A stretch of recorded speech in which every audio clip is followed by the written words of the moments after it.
iTunes Jonathan Humbert joins us again. It's a pretty sensitive issue. No, absolutely, but there's a simple bit of logic at play here, maybe economics as well.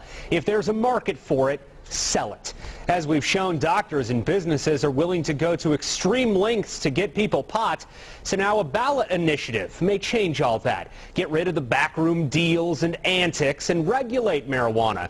And maybe help the states. And we're getting support from both sides of the aisle. It's not that Dave Schwartz is a stuffed shirt, exactly. But it should be a lot easier than what it currently is. But he is not at all what leaps to mind when you think of a pro-pot activist. What we want to do is really make this legitimate. Schwartz is the face of the group Nevadans for Sensible Marijuana Laws. If passed, their initiative would go before the legislature next year. If lawmakers fail to act, then voters will decide if pot should be regulated by the states in 2012. Actually create a system where there's regulated legal marijuana sales in the state of Nevada. Schwartz doesn't want New Amsterdam. He wants a totally open, age 21 and above, and very safe way to tax and sell marijuana. Far different than the situation now. Marijuana is only legal for patients with chronic pain or severe conditions like AIDS or cancer. We currently have two doctors. One is for the 500, one's for the 600. The 600 is more legal. But this is how many Nevadans are attempting to get legal: strip mall offices and tattoo parlor doctors. Schwartz warns this activity weakens the cause for true patients in need and makes his job tougher. Skirting the law reinforces stereotypes. Getting over some of the years of propaganda and giving actual facts, we're seeing a much different environment than we've seen in the past. There's a sense that, well, I don't really want to go see a doctor at a tattoo parlor. They don't have to, honey. They don't have to. Gia Fitzgerald from Diversity tells us patients can file the paperwork themselves, but truly legal, above-board marijuana buys are out of the question right now. That can lead to problems. You're dealing with very young kids. She wants a change in the law. Schwartz agrees. If the market will bear it and tax revenue is needed, why not give it a try, he says. People want to be able to consume, and they want to be able to consume legally. Solving the problems of pot by lighting up out of the shadows. Now, Schwartz is confident he can get 97,000 signatures for the initiative. It has been tried before and failed, but he says economic and political climate right now just perfect. The system does appear to be a bit broken. There are few local and state regulations in place. It's the Wild West for all intents and purposes, and Schwartz says it is time to change that. They want to give people something that they want, but maybe doing it the right way. Interesting. Thank you, Jonathan. Well, meantime.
Protect all, hurt none, and love one another.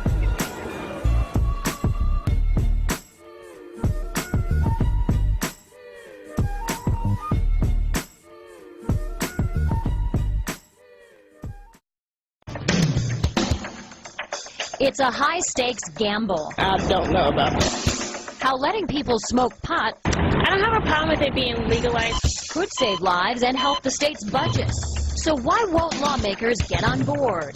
They're just afraid that this does not help them get reelected whatsoever. And why you should care. It is a debate that stirs up strong feelings and often fears. We're tackling the topic of medical marijuana from a slightly different angle tonight. Could legalizing it cure what ails you and help balance the state budget? Right now, 14 states from Maine to California to Alaska and Hawaii allow pot smoking patients. Illinois could or would become the 15th. That's if lawmakers pass a bill when they return to work in coming days. So here's what we're talking about tonight. Here's the bill. We're breaking it down for you. The uncertainty and legal side effects. Law enforcement agencies, many of them think the extra pot out there would end up in the wrong hands. And the payoff, buried in debt, how Illinois could eventually cash in on cannabis by taking the pot at point of sale. But first, what's at stake? For one Chicago woman and others like her, it is the right to treat often debilitating pain with the only thing they say that works for them. And if you think it's a crazy idea, her story may make you think twice. Typically it'll be like this in the morning, and because I'll get up and the legs will be spastic and stiff, and I'll do one of these. Northsider Julie Falco has MS and says she tried everything to help her walk, to help loosen her stiff legs and deal with the pain, but nothing worked. I had to, finally say, okay, that's enough. I see this isn't getting any better. So I was ready to take my own life. Not only were prescribed medications ineffective on her legs, she says, they all had side effects, like severe nausea and depression. I was depressed. I was horribly depressed, and everything that I was taking, this medication, after a while, I was flattened out, and then I was having a hard time walking, and the illness was getting worse. And I figured, okay, that's it. I'm ready to call it quits. Now Julie Falco makes brownies and cookies. And yes, she adds you-know-what to them. Don't worry, though, she's used to the laughs that follow when people hear that she's making cannabis cookies. Every joke in the book. Every joke in the book, and that has offended me for 6 years. So how do you get it? I can't tell you. That puts me and you in jeopardy. Because as long as it's illegal, I'm illegal.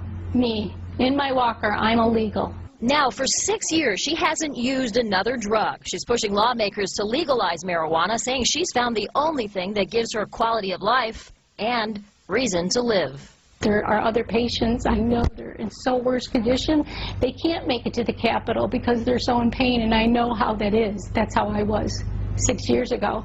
But I feel better than ever, and I will keep talking about this until people listen, because this is huge.